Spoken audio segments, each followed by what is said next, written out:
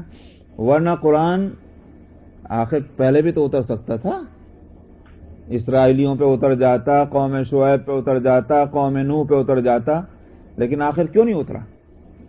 اس لیے کہ یہ انسانیت اور اولاد آدم میں ابھی وہ صلاحیت ہی پیدا نہیں ہوئی تھی کہ ان کو یہ عظیم الشان کتاب دے دی جائے. اگرچہ منزل یہی تھی، یہ کتاب دینا یہی مقصود تھا اللہ کا. وہ جو آدم علیہ الصلوۃ والسلام کے وقت سے جو انسانوں کو برابر یوں کہیے کہ ٹرین کیا جا رہا تھا، ان کو پڑھایا جا رہا تھا، وہ سارے جو ہیں بیچ کے مرحلے تھے. لیکن اصل جو ہے، جو آخری منزل ہے ایجوکیشن کی اور ٹریننگ کی، وہ یہی ہے کہ جو قرآن کا دیا جانا. مثلا ایک آپ کو جو ہے مثلا ایم ایس کرنا ہے، تو ایم ایس جو ہے وہ ہے مقصود، سمجھ میں آیا. لیکن اس کے واسطے آپ ابتدا کرتے ہیں کہاں سے؟ پری اسکول سے. ارے بھائی کیا جوڑ پری اسکول کا ایم ایس سے میاں؟ وہ کہیں گے بن ہی نہیں سکتے، راستہ تو یہی ہے. سمجھ میں آیا؟ ابھی تھوڑی آپ کو یونیورسٹی میں ایڈمیشن مل جائے گا. کوئی نہیں کہہ سکتا کہ صاحب مجھے تو ایم ایس بننا ہے، مجھے یونیورسٹی لے جائیے، مجھے پری اسکول میں کہیں کو لے جا رہے ہیں. وہ گزرنا ہی پڑے گا اس سے. وہ صلاحیت پیدا کرنی ہوگی کہ پھر ایم ایس کرنے کے واسطے کسی یونیورسٹی میں آپ جائیں. اللہ سبحانہ و تعالی نے پچھلی تمام کتابیں جو اتاری ہیں وہ دراصل وہی مرحلے تھے کہ ان کے اس انسانوں کے اس یوں کہیے کہ جو عمر ہے، عمر کے مناسب، ان کی ایج کے مناسب ان کو کورس دیا جاتا رہا. سمجھ میں آیا؟ اسی واسطے وہ ہمیشہ کے لیے نہیں تھی. سمجھ میں آیا؟ اب آپ جو ہیں، جو کورس آپ کو پری اسکول میں پڑھایا جاتا ہے، جو کورس آپ کو مڈل اسکول میں پڑھایا جاتا ہے، جو کورس آپ کو جو ہے ہائی اسکول میں پڑھایا جاتا ہے، وہ ہمیشہ کے لیے نہیں ہوتا، وہ اسی وقت کے لیے ہے. لیکن جو آگے چل کر کام دے گی، جو مستقل جس ڈگری پر آپ کو جاب ملے گی، جس ڈگری پر آپ کو پوزیشن ملے گی، وہ ڈگری وہی ہوگی جس کا نام مثلا ایم ایس ہے، میڈیسن ہے، جو بھی آپ کہیے وہ ہے. وہ جو ڈگری جو آپ کا گریجویشن ہو چکے ہیں وہ سب اسی وقت کے واسطے ہیں. سمجھ میں ختم ہوا. اللہ نے جو پہلی کتابیں دی تھی وہ اسی وقت کے لیے تھی، دے دی، ختم ہوا. اب آگے چلو. لیکن جب وہ اصل جو ڈگری ملنی ہے، اصل گریجویشن ہونا ہے، وہ پھر ہمیشہ کے لیے ہوگا. تو وہ صلاحیت جب پیدا ہو گئی انسانوں میں قرآن کلام اللہ کو لے لینے کی، اس کو سنبھالنے کی، اس کو سمجھنے کی، اس کو امپلیمنٹ کرنے کی، تو اللہ سبحانہ و تعالی نے پیغمبر کو بھیج دیا علیہ الصلوۃ والسلام، اور کتاب کو اتار دیا. آپ ہی کو دینی تھی وہ کتاب، آپ کو بھیج دیا. تو یہ ہے سلیکشن کی وجہ. مگر پھر بھی سوال یہ ہے کہ یہ صلاحیت پیدا کرنا بھی تو اللہ میاں کا کام ہے. سارے انسانوں میں ہم ہی کو جو منتخب کیا اس صلاحیت کے واسطے، یہ بھی تو اللہ کا فضل ہوگا. اس لیے استفینا کا لفظ لائیں، ہم نے پسند کیا ہے ان کو اس کتاب کے لیے. اچھا صاحب، مگر صلاحیت کے بن جانے کے بعد اگرچہ کتاب ملی ہے، مگر ایک بات پوری توجہ سے سن لیجئے. میں جس بات پر لا رہا تھا اب لایا ہوں اس پر وراثت، کہ آپ کو محنت کتنی کرنی پڑی اس کتاب کو لینے کے واسطے اللہ میاں سے. سمجھ آیا؟ آپ نے کتنے پاپڑ بیلے ہیں، کتنے جو ہیں آسمان اوپر چھلانگے لگائی ہیں کہ ہم کو وہ کتاب مل جائے جو کتاب کے دی جانی ہے، جو اللہ کی سب سے آخری کتاب ہے، وہ ہم کو مل جائے. اس کے لیے آپ نے کتنی کوششیں کی، کوئی محنت نہیں کی، کوئی پریشانیاں نہیں اٹھائیں. اللہ میاں نے ساری دنیا کے انسانوں میں سے آپ کو منتخب کر کے اور کہا یہ لے لو کتاب. ہوا نا؟ یہی وراثت میں بھی یہی ہوتا ہے. جن کو ترکہ ملتا ہے ان کو ترکے کے لینے میں کوئی محنت نہیں کرنی پڑتی. مرنے والا مر گیا اور باقی جو بچے ان کو خود بخود مل گیا. اس کے لیے نہ کسی ڈگری کی ضرورت ہے، نہ جاب کرنے کی ضرورت ہے، نہ بزنس اسٹارٹ کرنے کی ضرورت ہے وارث بننے کے واسطے، وارث بن جاتا۔ یہاں فرمایا ثم اورثنا، ہم نے وارث بنا دیا ہے اس کتاب کا اپنے بندوں میں سے ان کو جن کو ہم نے پسند کیا۔ دیکھا، یہ ہے الفاظ قرآنی کا کمال کہ وراثت کا لفظ اس لیے لائے ہیں۔ فرماتے ہیں کہ اب اس کے بعد کیا ہوا؟ فَمِنْهُمْ ظَالِمٌ لِنَفْسِهِ، کتاب ہم نے دی، اب 3 گروپ ہو گئے، 3 لیول ہو گئے لوگوں کے۔ کچھ تو وہ ہوئے جنہوں نے اپنے اوپر ظلم کیا، ظلم کرنے والے ہیں اپنے اوپر، اچھا صاحب، اور وَمِنْهُمْ مُقْتَصِدٌ، کچھ جو ہیں وہ بیچ کی راست، اور وَمِنْهُمْ سَابِقٌ بِالْخَيْرَاتِ بِإِذْنِ اللَّهِ، اور ان میں سے کچھ وہ ہیں، تیسرا لیول کیا ہوا کہ نیکیوں اور بھلائیوں کی طرف اللہ کی توفیق سے لپکنے والے ہیں۔ یہ ایک تیسرا لیول ہے۔ کیا ہے ان کی تفصیل؟ حضرت عائشہ رضی اللہ عنہا سے پوچھا گیا تھا، اور ان کے جواب کی روشنی میں علماء نے ان 3 لیول جو ہیں اس امت کے افراد کے، وہ 3 اس طرح سے ہیں کہ کچھ تو وہ لوگ ہیں کہ جو فرائض اور واجبات کے ادا کرنے میں بھی کوتاہیاں کرتے ہیں، کبھی کر لیا کبھی چھوٹ گیا، سمجھ میں آیا؟ کچھ تو وہ ہیں فرائض اور واجبات ادا ہو رہے ہیں، اس میں بھی کچھ نقصان ہے، جیسے کمپلیٹ ہونا چاہیے، مکمل ہونا چاہیے، ویسا نہیں، اس میں بھی کچھ نہ کچھ کمی کمزوری آ جاتی ہے۔ یہ تو ہوں گے ظالم لنفسہ، یعنی جو ڈیوٹی ہے شریعت کی طرف سے، اس ڈیوٹی کو بھی پورا کرنے میں کوتاہیاں کرتے ہیں۔ ڈیوٹی کیا ہے؟ فرض اور واجب نا، یہ تو ڈیوٹی ہے ہماری۔ حرام سے بچنے میں بھی بعض حراموں سے بچ گئے اور بعض حراموں میں پھنس گئے، یہ ہے ظالم لنفسہ۔ اس سے اس طرف بھی اشارہ ہوا کہ جو ایسا کرتا ہے وہ اپنے اوپر ظلم کرتا ہے، ہمارا کچھ نہیں نقصان کرتا، وہ اپنا ہی نقصان کر رہا ہے۔ ظلم تو کہتے ہی ہے نا بھائی، اس کو اپنے اوپر ظلم کر رہا ہے، کیونکہ آخر اگر سزا سے بھی بچ گیا، مان لیجئے ایک تو صورت یہ کہ سزا ملی تو ہے ہی نقصان، اپنے اوپر ظلم کیا، آخر کو یہ جہنم میں یہی تو جسم جائے گا، سمجھ میں آیا؟ تو اس جسم کو جہنم میں لے جانے کے ذمہ دار کون بنے؟ ہم، اور ہمارا نفسی تو بنا۔ تو اس لیے ہم نے اپنے اس باڈی پر ظلم کیا ہے کہ اس کو جہنم کا مستحق بنایا۔ اللہ نے اس کو اس کے لیے نہیں پیدا کیا تھا۔ اور اگر بالفرض جہنم کی آگ سے بچ بھی گئے تو جنت کے بھی تو کوئی اعلیٰ درجے میں تھوڑی ایسے مجرموں کو پہنچایا جائے گا، اللہ معاف کریں گے تو جاؤ بھائی تم 3rd کلاس میں رہ لو جا کے۔ لیکن وہ متقین اور اولیاء اللہ اور صدیقین اور شہداء کہ جو جنت کے اعلیٰ مقامات پر ہوں گے، تو یہ اللہ نے تو تقسیم گویا ان کے اپنے احوال کی وجہ سے کی ہے کہ جنہوں نے اپنے آپ کو اس قابل بنایا ہے کہ وہ اعلیٰ مقام پر ہوں گے، اللہ بھی ان کو اعلیٰ مقام پہ بھیج دیں گے۔ تو یہ بھی تو ظلم ہے کہ اس باڈی کو اعلیٰ درجے میں جانا چاہیے تھا جنت کا، اس نے روک دیا، نیچے ہے۔ ہر صورت میں ظلم ہے اپنے اوپر۔ فَمِنْهُمْ ظَالِمٌ لِنَفْسِهِ وَمِنْهُمْ مُقْتَصِدٌ، اور بیچ کی راست کون سی ہے؟ بیچ کی راست ان لوگوں کی ہے کہ فرائض اور واجبات کے پورا کرنے میں مستعد ہیں، ایکٹیو ہیں، نہ فرض چھوڑتے ہیں، نہ واجب چھوڑتے ہیں، نہ کسی حرام کے اندر پڑتے ہیں، یہ ہیں بیچ کے، مگر سنتیں، مستحبات، سمجھ میں آیا؟ اور مثلا مثال کے طور پر ایک مثال میں دے دیتا ہوں، زکوٰۃ برابر دیتے ہیں، حساب کر کے پائی پائی زکوٰۃ دیتے ہیں، مگر اگر کوئی اور کہیں فنڈ ریزنگ ہونے لگ جائے تو پھر پیچھے ہٹ جاتے ہیں، وہاں نہیں سنتے۔ یہ ہے مختصر، مثلا ایک مثال میں نے دی ہے۔ نمازیں پڑھتے ہیں، فرض نماز برابر پڑھیں گے، نہیں چھوٹتی، اب لیکن رہ گیا بھائی کچھ نوافل پڑھ لیں، کچھ سنتیں مستحبات جو ہیں وہ بھی پڑھ، وہ نہیں، یہ ہے مختصر۔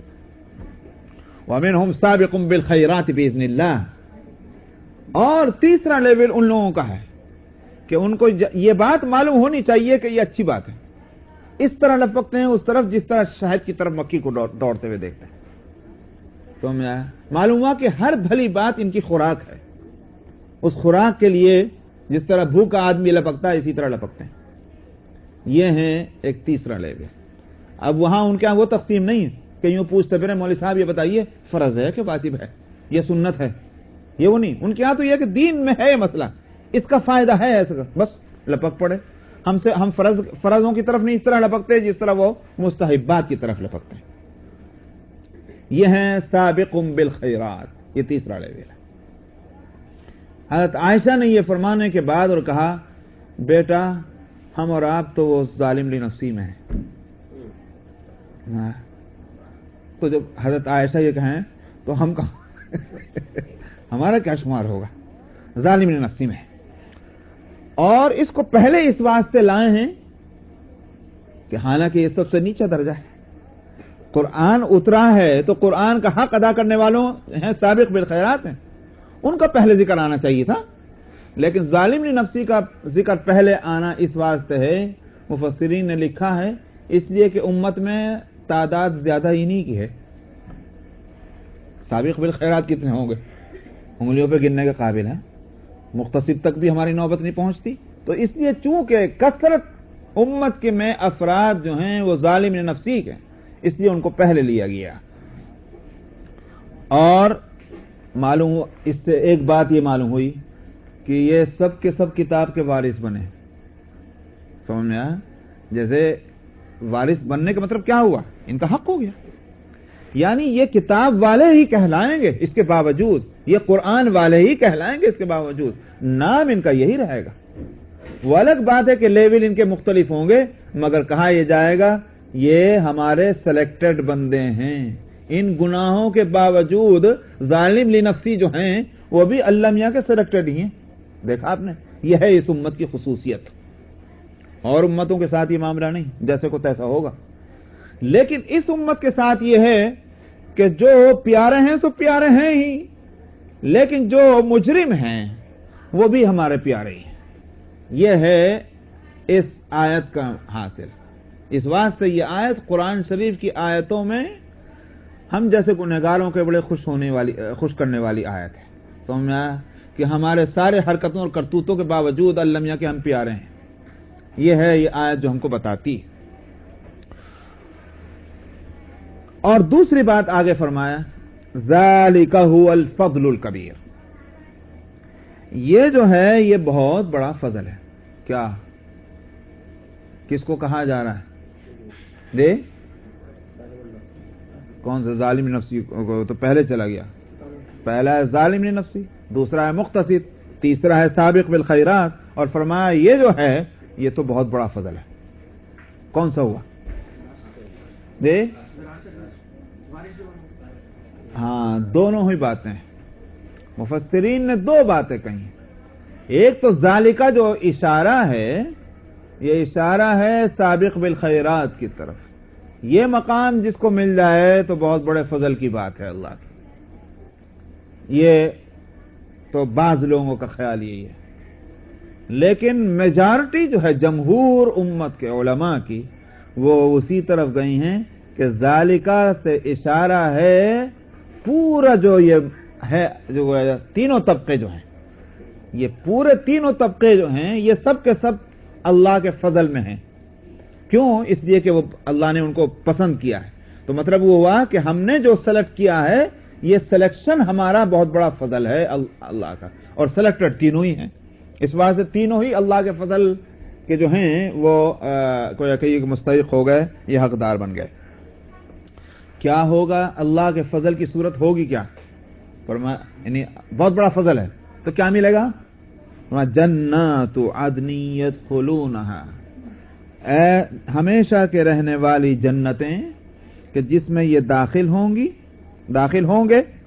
یحلون فیہا من اساور من ذہب، ان کو سونے اور موتی کے کڑے پہنائے جائیں گے. سونے جیسے بادشاہوں کو کنگن پہنائے جاتے ہیں تو شاہانہ لباس ہے. اور وہ سونے اور چاندی جو دنیا میں ہم نے حرام کیا تھا تو اب ہمارے خاطر انہوں نے ان سب چیزوں کو چھوڑا تھا، یہاں ہم دیں گے. یہ میں نے جس انداز میں بات کو کہا ہے اس سے وہ بات سمجھ میں آیا کہ لوگ کہتے ہیں حضرت جب سونا حرام ہے تو وہاں کیوں ملے گا؟ ارے بھائی اول تو یہ کہ اللہ میاں نے حرام کیا، جو حرام کرے وہی حلال کرے، آپ کون بیچ میں؟ آپ کے نہیں سمجھ آتا مسئلہ کہ سونا اس بات سے تھوڑی حرام ہے کہ اس میں کوئی کڑواٹ گھل گیا، کڑوا ہے تو کڑوا ہی ہے بس۔ بھئی حرام کیا، جس اللہ نے حرام کیا وہی اللہ ایک وقت یہ کہیں کہ اب حلال ہے، تو اس میں یہ کیوں کہا جاتا ہے کہ سمجھ میں نہیں آ رہی بات؟ آدم علیہ الصلوۃ والسلام کے لیے کہا گیا سجدہ کرو، وَإِذْ قُلْنَا لِلْمَلَائِكَةِ اسْجُدُوا لِآدَمَ۔ وہاں علماء بحث کرتے ہیں سجدہ اللہ میاں کو تھا، سامنے آدم تھے، فلاں فضول ہے، کوئی ضرورت نہیں ان ساری بحثوں کو کھڑا کرنے کی۔ یہ دراصل وہی وہم ہے جس کو دماغوں سے نکالنے کی کوشش ہے۔ سیدھا سیدھا اس پر جو ہے اس کا جواب یہی ہے کہ اللہ میاں نے جب کہا سجدہ کرو تو پھر جو ہے جس کو کہنا چاہیے ایمان یہی ہے سجدہ کرنا، اور جب اللہ میاں کہے نہ کرو تو پھر ایمان یہ ہے کہ نہیں کرنا۔ اپنی عقل پر ایمان ہے کہ اللہ میاں پر ایمان ہے؟ اگر اپنی عقل پر ایمان ہے تو پھر مسئلہ پر الجھ جاتا ہے، سمجھ میں آیا؟ پھر نہیں سمجھ میں آتا کہ آدم کو سجدہ کیوں کرایا، اور یہاں اس شریعت کے اندر کیوں کہا گیا کہ اگر میں کسی کو بھی سجدہ کرنے کا حکم دیتا اللہ کے علاوہ تو پھر میں عورت کو حکم دیتا۔ کیوں کہا جا رہا؟ مطلب کسی کو کسی طرح کا سجدہ نہیں۔ بات عقل کا پر اگر ایمان ہو تو مسئلہ سمجھ میں نہیں آتا، لیکن اگر ایمان ہو اللہ پر اس کے رسول پر تو پھر جس وقت اللہ فرما دے تو یہ کرو تو وہ کرنا ٹھیک، اور جس کو کہتے نہ کرو تو نہ کرنا ٹھیک، سیدھی بات ہے۔ تو اسی طرح سے یہاں بھی ہے کڑے سونے کے سونا اور چاندی کا استعمال یہاں اس دنیا میں اللہ اور اس کے رسول کے حکم سے حرام ہے۔ تیسرے سپارے کے آخر، تیسرے سپارہ تو دوسرے سپارے کے آخر میں سورہ بقرہ میں جو وہ قصہ ہے طالوت اور جالوت کا، تو وہاں یہ ہے کہ طالوت نے جب جہاد کے لیے اعلان کیا کہ چلو بھائی جہاد کو، تو سب چل پڑے ایرا غیرہ نتھو خیرہ، کیونکہ نہیں جائیں گے تو پھر فتوے لگ جائیں گے، اس بات سے سب چل پڑے، جو پکے مومن تھے وہ بھی اور جو منافق تھے وہ بھی۔ مسئلہ یہ تھا کہ جس کے مقابلے پر جا رہے ہیں وہ اس وقت کی سپر پاور ہے، اس ایریا کی، اس لحاظ سے کہ پورے جنگی ساز و سامان سے لیس ہے، جنگ کے ہنر سے باخبر ہیں، اسلحہ اور کیا بولتے ہیں ہتھیار خوب ہیں، اور ان کے پاس کہاں سے ہے؟ یہ تو صدیوں کے آپس کے لڑائی اور جھگڑوں اور اختلافات کی مار نے ان کو کسی قابل نہیں چھوڑا جو آج ہماری حالت ہے۔ آپ سمجھ رہے ہیں آج ہماری حالت کیا ہے؟ آج ہماری حالت یہی ہے۔ اللہ سبحانہ و تعالی نے ہم مسلمانوں کو دنیا کے ملک تو اتنے دے دیے کہ کسی کے پاس نہیں، اور ذخیرے اتنے ہیں اس ملک میں کسی کے پاس نہیں، کسی کے پاس نہیں۔ پیٹرول ہمارے پاس، گیس ہمارے پاس، سمجھ میں آیا؟ سونے چاندی کے کانے ہمارے پاس، ہیرے پتھر ہمارے پاس، ساری چیزیں تو ہمارے پاس ہیں۔ جو جن چیزوں سے دنیا کام لے رہی وہ سب ہمارے گھروں کے اندر موجود ہیں، مگر ہم اس قابل نہیں ہیں، نہ ان کو استعمال کرنے کے قابل ہیں، نہ ان کو ان کی مارکیٹ بنا کر کے اور سیل کرنے کے قابل ہیں۔ وہ سارے کام دوسرے کر رہے ہیں، ہم کو کچھ نہیں آتا۔ کیوں نہیں آتا؟ اس لیے کہ آج ہماری حالت وہی ہے جو اسرائیلیوں کی تھی کہ صدیوں کے آپس کے اختلافات سے بھائی بھائی کے گلا کاٹنے کی جو فکر میں ہیں وہی صورت اسرائیلیوں کی تھی۔ ان کا زور نکل چکا تھا، بڑی مشکل سے طالوت نے آ کر کے چند سو لوگوں کو ایک پلیٹ فارم پر جمع کیا تھا، اور ان میں بھی بڑی تعداد دگدگے لوگوں کی تھی۔ تو اب سوال یہ ہے کہ جا کے لڑنا ہے تو اب کیا کرنا ہے؟ پکے چلیں گے کچے رہ جائیں، ورنہ کچے پکوں کو بھی لے ڈوبیں گے۔ اس سے ایک اور مسئلہ بتا دوں، آپ لوگ تو سب سو رہے ہیں ماشاءاللہ، کیا راتوں کو تہجد زیادہ پڑھنے لگے کیا؟ ہاں؟ اسی واسطے نماز جو ہے، نماز کے لیے مجھے یہ لفظ کہتے ہوئے بڑا ڈر لگتا ہے کہ صاحب میں یہ کہوں کہ یہ ٹریننگ ہے یا ریہرسل ہے، بعض لوگ اس کو اس طرح کہتے ہیں تو پھر اس کا مطلب دوسرا ہو جاتا ہے۔ نماز مقصود ہے، وہ کسی چیز کی ٹریننگ نہیں ہے، مگر ساری شریعت کے احکام ایک دوسرے کے ساتھ ملے جلے ہیں نا بھائی، ایک چیز سے دوسری چیز کو سپورٹ ملتی ہے، تبھی تو وہ تھوڑی دیر ایک مثال اور دے دوں، مثلا کھانا جو آپ لوگ پکاتے ہیں، اب تو ماشاءاللہ امریکہ میں مرد بھی پکاتے ہیں بھائی، تو کوئی اور وہاں تو عورتیں پکایا کرتی تھی، تو جو کھانا، اس لیے میں کہہ رہا ہوں آپ لوگ جو پکاتے ہیں، تو کھانا جو پکاتے ہیں تو اس میں جو کچھ مسالہ پڑتا ہے وہ مسالے اللہ میاں کے یہاں سے ملے جلے تو نہیں پیدا ہوئے، تو سب الگ الگ ہیں، مرچ ہے، دھنیا ہے، ہلدی ہے، ٹماٹر ہے، لہسن ہے، پیاز ہے، لیکن یہ سب ایک دوسرے کی سپورٹ کر رہے ہیں، اور یہ ملانے سے ایک ٹیسٹ تیار ہوتا ہے۔ ان میں مرچ اپنی جگہ پر مقصود ہے، ہلدی اپنی جگہ پر مقصود ہے، دھنیا اپنی جگہ پر مقصود ہے جو کام کر رہا ہے، مگر پھر مل جلنے کے بعد ایک ٹیسٹ بنتا ہے۔ شریعت میں تمام احکام اپنی اپنی جگہ مقصود ہیں، یہ نہیں کہا جائے گا کہ جو ہے نماز جو ہے وہ ذریعہ ہے مثال کے طور پر فلانی چیز کا، اور روزہ ذریعہ ہے فلانی چیز کا، سمجھ آ رہی نہیں بات میری ہے، لیکن اس کے باوجود ایک چیز سے دوسری چیز کو سپورٹ ملتی ہے۔ خالی نماز پڑھتے رہیے تو روزہ نہ رکھیے، نماز بے جان ہو جائے گی، روزہ رکھیے مگر نماز نہ پڑھیے، روزہ بے جان ہوگا، نماز پڑھیے روزہ رکھیے مگر قرآن شریف کو طاق میں سمیٹ کے رکھ دیجئے، رمضان میں بھی ہاتھ نہ لگائیے، نماز اور روزوں میں جان نہیں پیدا ہوگی۔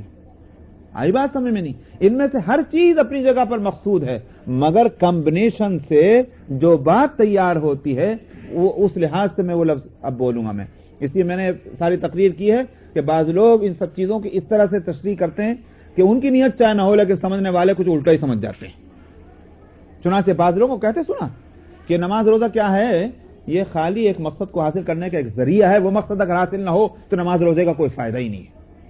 یہاں تک بھیانک باتیں کہی گئی، اس لیے میں بہت محتاط ہوں، اور مجھے چونکہ بات کہنی پڑ رہی ہے اس لیے میں نے تھوڑی سی اس کی وضاحت کر دی۔ صاحب سوال یہ ہے کہ نماز آپ تنہا پڑھیں تب بھی نماز ہے، اور چار آدمیوں کے ساتھ مل کے پڑھیں تب بھی نماز ہے، اس کے بعد سے مسجد میں جا کر نماز پڑھنے کی فضیلت جو رکھی گئی ہے اس کی حکمتیں بہت سی آپ کے سامنے ہماری پہلی تفسیر میں آ چکی ہیں۔ ایک بات جو ہے وہ یہ کہ جو صف بنائی جاتی ہے لائن، اس میں جہاں یہ ہے کہ لائن کو سیدھا رکھنا، اور آپ نے فرمایا لائن سیدھی کرو ورنہ تمہارے دل ٹیڑھے ہو جائیں گے، سمجھ میں آیا؟ یہ نبی کا فرمانا ہے، تمہارے دل ٹیڑھے ہو جائیں گے۔ اب ہم جھانکتے پھریں کہ ایڑی کا تعلق دل سے کیا ہے، تو یہ تو ہمارا اپنے دماغ کی خرابی ہوئی، نبی نے جو فرما دیا وہ یہ۔ وہیں دوسری بات کیا ہے، بیچ میں بچے کو مت لاؤ، سمجھا؟ اب بعض لوگ کیا کرتے ہیں، ارے صاحب ہم بچے کو لائیں بڑی مشکل سے مسجد میں، مسجد والے کیا کہتے ہیں اس کو ہٹا دو، پاگل ہیں لوگ۔